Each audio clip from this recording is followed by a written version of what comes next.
Chapter 7. A Mad Tea Party. There was a table set out under a tree in front of the house, and the March Hare and the Hatter were having tea at it. A Dormouse was sitting between them, fast asleep, and the other two were using it as a cushion, resting their elbows on it and talking over its head. Very uncomfortable for the Dormouse, thought Alice. Only as it's asleep, I suppose it doesn't mind. The table was a large one, but the three were all crowded together at one corner of it. "No room, no room," they cried out when they saw Alice coming. "There's plenty of room," said Alice indignantly, and she sat down in a large armchair at one end of the table. "Have some wine," the March Hare said in an encouraging tone. Alice looked all round the table, but there was nothing on it but tea. "I don't see any wine," she remarked.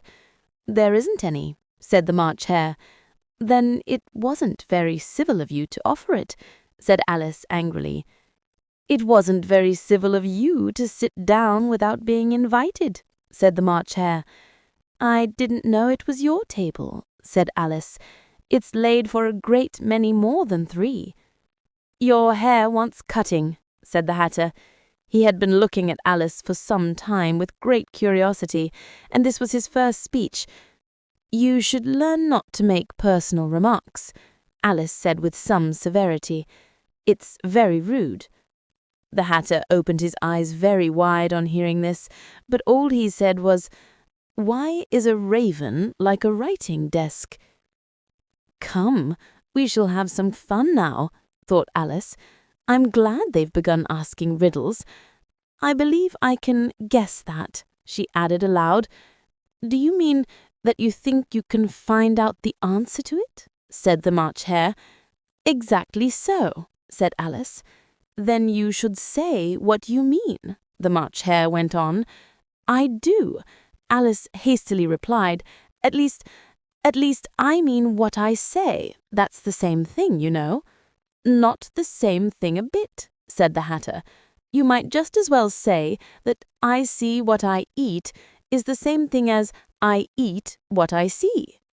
You might just as well say that I like what I get is the same thing as I get what I like.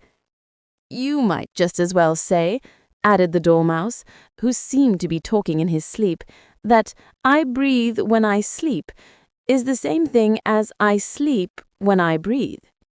"It is the same thing with you," said the Hatter, and here the conversation dropped, and the party sat silent for a minute, while Alice thought over all she could remember about ravens and writing desks, which wasn't much. The Hatter was the first to break the silence. "What day of the month is it?" he said, turning to Alice. He had taken his watch out of his pocket and was looking at it uneasily, shaking it every now and then and holding it to his ear. Alice considered a little and then said, "The 4th."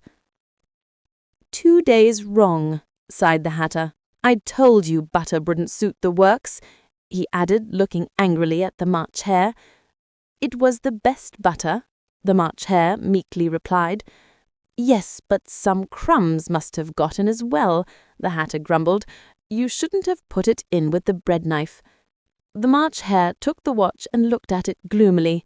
Then he dipped it into his cup of tea and looked at it again, but he could think of nothing better to say than his first remark, "It was the best butter, you know."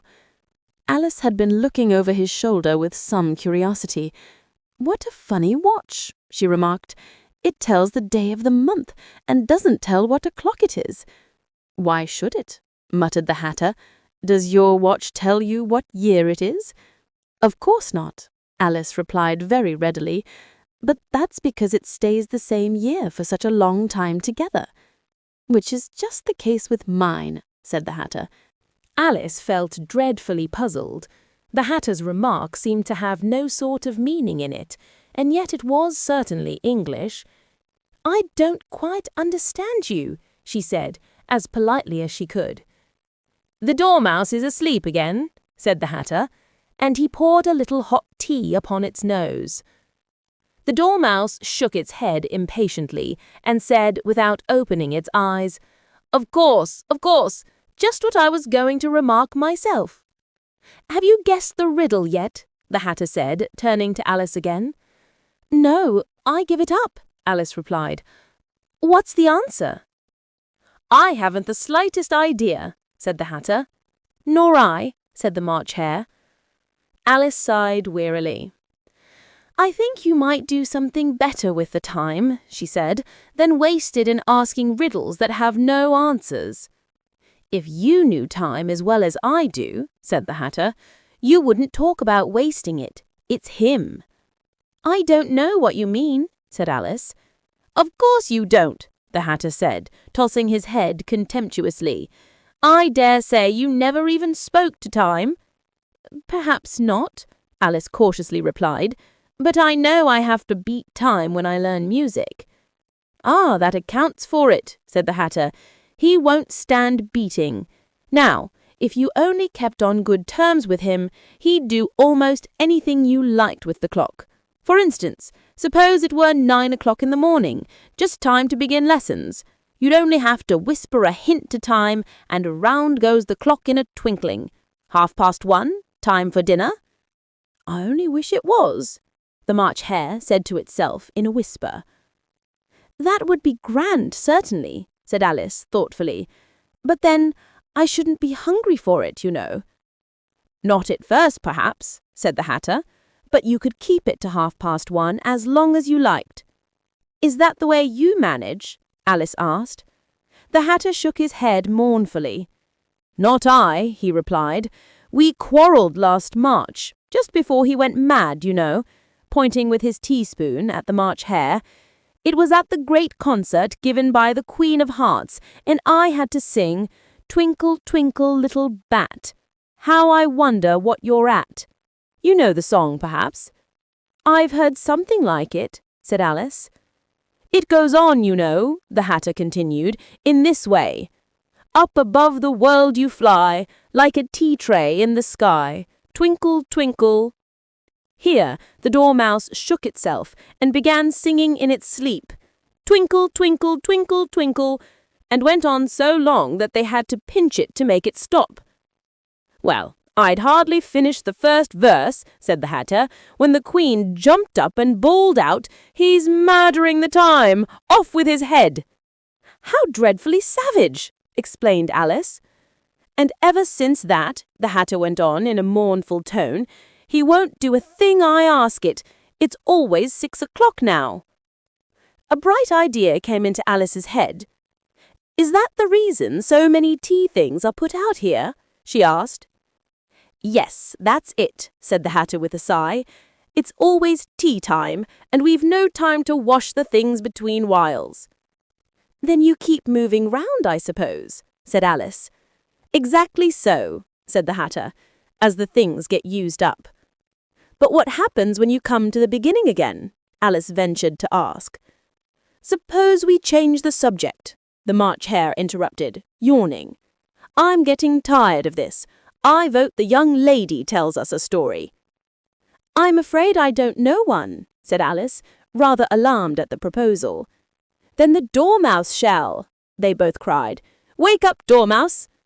And they pinched it on both sides at once. The Dormouse slowly opened his eyes. "I wasn't asleep," he said in a hoarse, feeble voice. "I heard every word you fellows were saying." "Tell us a story," said the March Hare. "Yes, please do," pleaded Alice. "And be quick about it," added the Hatter, "or you'll be asleep again before it's done." "Once upon a time there were 3 little sisters, and their names were Elsie, Lacie, and Tilly, and they lived at the bottom of a well."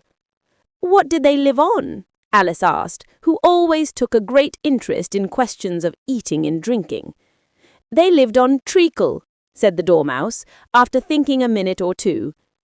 "They couldn't have done that, you know," Alice gently remarked. "They'd have been ill." "So they were," said the Dormouse, "very ill." Alice tried to fancy to herself what a strange way of living would be like, but it puzzled her too much, so she went on. "But why did they live at the bottom of a well?" "Take some more tea," said the March Hare, very earnestly. "I've had nothing yet," Alice replied, in an offended tone, "so I can't take more." "You mean you can't take less," said the Hatter. "It's very easy to take more than nothing." "Nobody asked your opinion," said Alice. "Who's making personal remarks now?" the Hatter asked triumphantly. Alice did not quite know what to say to this, so she helped herself to some tea and bread and butter, and then turned to the Dormouse and repeated her question. Why did they live at the bottom of a well? The Dormouse again took a minute or two to think about it, and then said, "It was a treacle well." "There's no such thing," Alice was beginning very angrily, but the Hatter and the March Hare went shh, shh. And the Dormouse sulkily remarked, "If you can't be civil, you'd better finish the story for yourself." "No, please go on," Alice said very humbly. "I won't interrupt again. I dare say there may be one." "One indeed," said the Dormouse indignantly. However, he consented to go on. "And so these three little sisters, they were learning to draw, you know." "What did they draw?" Alice, forgetting her promise. "Treacle," said the Dormouse, without considering at all this time. "I want a clean cup," interrupted the Hatter. "Let's all move one place on." He moved on as he spoke, and the Dormouse followed him. The March Hare moved into the Dormouse's place, and Alice rather unwillingly took the place of the March Hare. The Hatter was the only one who got any advantage from the change, and Alice was a good deal worse off than before, as the March Hare had just upset the milk jug into his plate. Alice did not wish to offend the Dormouse again, so she began very cautiously. "But I don't understand. Where did they draw the treacle from?" "You can draw water out of a water well," said the Hatter, "so I should think you could draw treacle out of a treacle well. Stupid?" "But they were in the well," Alice said to the Dormouse, not choosing to notice this last remark. "Of course they were," said the Dormouse. "Well in." This answer so confused poor Alice that she let the Dormouse go on for some time without interrupting it. "They were learning to draw," the Dormouse went on, yawning and rubbing its eyes, for it was getting very sleepy. "And they drew all manner of things, everything that begins with an M." "Why with an M?" said Alice. "Why not?" said the March Hare. Alice was silent. The Dormouse had closed its eyes by this time and was going off into a doze, but on being pinched by the Hatter, it woke up again with a little shriek and went on. "That begins with an M, such as mousetraps and the moon and memory and muchness. You know you say things are much of a muchness. Did you ever see such a thing as a drawing of a muchness?" "Really, now you ask me," said Alice, very much confused. "I don't think—" "Then you shouldn't talk," said the Hatter. This piece of rudeness was more than Alice could bear. She got up in great disgust and walked off. The Dormouse fell asleep instantly, and neither of the others took the least notice of her going, though she looked back once or twice, half hoping that they would call after her. The last time she saw them, they were trying to put the Dormouse into the teapot.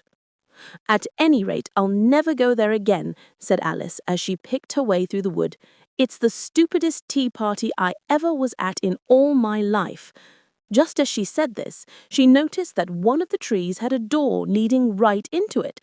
"That's very curious," she thought, "but everything's curious today.